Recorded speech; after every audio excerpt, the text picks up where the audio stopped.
ये जो भागवत ग्रंथ है ना, ये कोई साधारण ग्रंथ नहीं है। ये भगवान श्री कृष्ण का ही विग्रह है। तेने वांग्मयी प्रतिमूर्ति प्रत्यक्षम हरिवर्तते। भगवान श्री कृष्ण जब इस धराधाम से जाने लगे तो उद्धव जी ने कहा, गोविंद, हे द्वारिकाधीश, आप अपने भक्तों को अनाथ करके जा रहे हैं। आपके भक्त आपके बिना उदास रहेंगे, निराश रहेंगे, हताश रहेंगे। हे द्वारिकाधीश, आपके भक्तों का उद्धार कैसे होगा? आप कुछ कृपा कीजिए।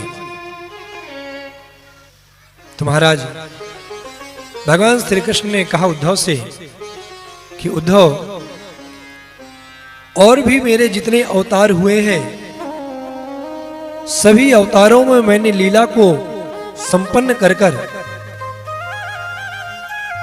संपूर्ण लीला के बाद मैं गोलोक में, वैकुंठ में निवास किया हूं।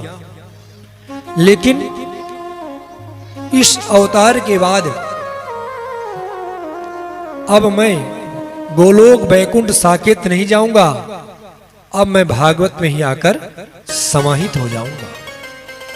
इसलिए तेने वांग्मय प्रतिमूर्ति प्रत्यक्षम हरि वर्तते। ये भागवत जो है ये कोई ग्रंथ नहीं है, भागवत कोई पुस्तक नहीं है, भागवत साक्षात भगवान श्री कृष्ण ही है। आप प्रभु के बाल स्वरूप की पूजा करते हैं,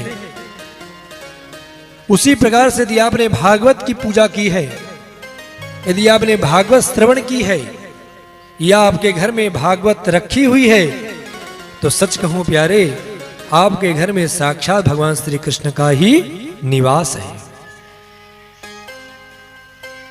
यदि भगवान श्री कृष्ण को यदि आप साक्षात रूप में अपने घर में बुलाना चाहते हैं, तो आप भागवत को अपने घर में विराजमान कर लीजिए। दुनिया में एक से एक कलाकार हुए, बड़ा सा बड़ा कलाकार जो है उसने अद्भुत से अद्भुत प्रतिमाओं का निर्माण किया। दुनिया में किसी कलाकार ने सोने की मूर्ति बनाई, तो किसी कलाकार ने चांदी की मूर्ति बनाई, किसी कलाकार ने लोहे की मूर्ति बनाई, किसी ने पीतल की मूर्ति बनाई, किसी ने संगमरमर की मूर्ति बनाई, किसी ने पत्थर की मूर्ति बनाई, किसी ने मिट्टी की मूर्ति बनाई। लेकिन हमारे वेद व्यास जी ने सत्यमयी मूर्ति बना दी, भागवत महापुराण।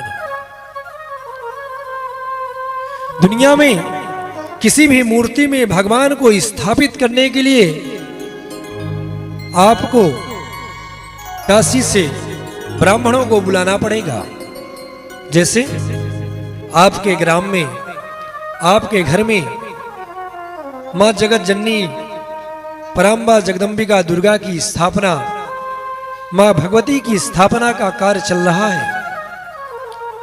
अब इसकी स्थापना के लिए आपको पहले मूर्ति खरीद कर लाना पड़ा, फिर आपको काशी से ब्राह्मणों को बुलाना पड़ा, सुंदर मुहूर्त का आपको ब्राह्मणों से जानकारी लेनी पड़ी। उसके बाद प्रतिष्ठा का कार्यक्रम प्रारंभ हुआ। पहले आपने पूजन किया, फिर भगवती को जलाधिवास किया, फिर फलाधिवास किया, अन्नाधिवास किया, पुष्पाधिवास किया। अनेक अनेक वस्तुओं में मूर्ति को आपने निवास दिया। बहुत सारी विधि विधान करने के बाद तब जाकर कहीं भागवत में आप बैठकर भागवत सुन रहे हैं। बहुत से विधि विधान करने के बाद आप अपने गांव में भगवती की स्थापना कर रहे हैं। लेकिन यदि आपने अपने घर में भागवत महापुराण को स्थापित कर लिया,